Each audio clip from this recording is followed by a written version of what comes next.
Fitzpatrick, but when I perform as Cher faux hair. So this is not my hair.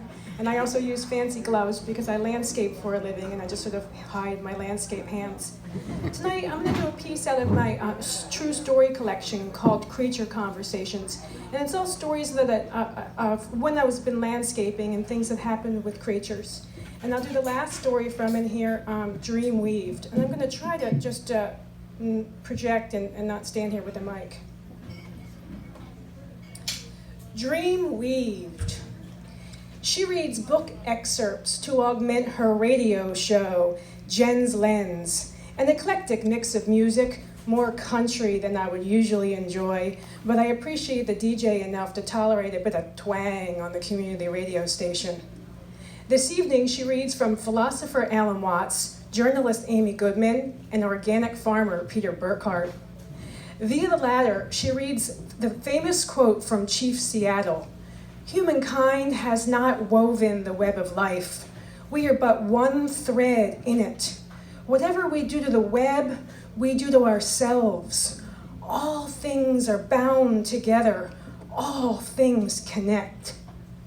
After a bout of my own misery, plus some thoughts regarding Jen's on-air enthusiasm about the world we are creating, I go to sleep.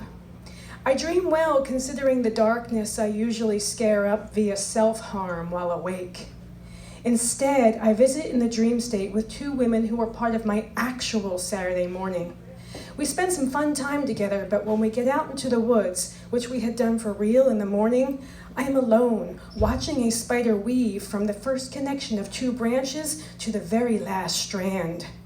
The angle changes with each strand. First I am underneath, then alongside, then above the spider working. I hear God explain that experiencing other perspectives is how the active consciousness weaves. As I am eager for such, I transfer into the vantage of the spider, still watching, but able to see clear lines constructed on invisible air. Wild as only dream can be, there is no slow motion on the imagery. I am watching a spider weave in real time, and as I am dreaming, I have leisure for this.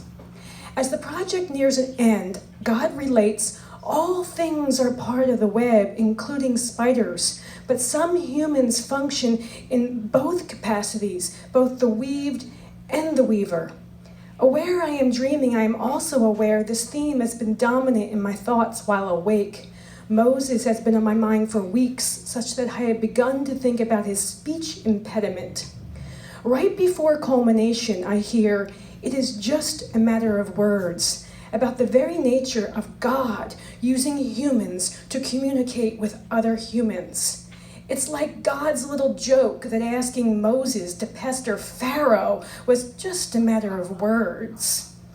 In my waking life, I've been wondering about God's severe cutback and how he backs up the prophets. It has been millennia since someone could enact change by threatening acts of God. We might all be using solar power if somebody with the ability to produce a few plagues had gone into General Electric and demanded development of the technology. Had God taken to nonviolence with his dealings with humans, or just tired of teaching the same lessons? Vibration has been subtle while the spider working and suspended above the completed combination of threads, until the moment I think of my work as something tangible. There is a burst of energy because something lands in the web. Surprised, I am the creature that rushes towards the influx. Equipped with 8 legs, I move with ease across the web. God fades and the dream ends. Awake, I have a whole mess of reality because my physical self involves some imbalances. I sleep as late as possible, having gone to bed at nearly 5 a.m. My only obligation in the afternoon is to attend a rally for Darfur and pick up any paperwork that may be left on the church floor. Based on my cycle, it is not a good day to listen to details about violence in Africa. After a few chores, I go out to my beat-up old pickup truck and behold a note from God. Between the steering wheel and the God's eye hanging in my rearview mirror is a web. Fresh, delicate, perfect, no spider present. The ornament hanging from my rearview mirror is something I found while praying and walking my dog outside another church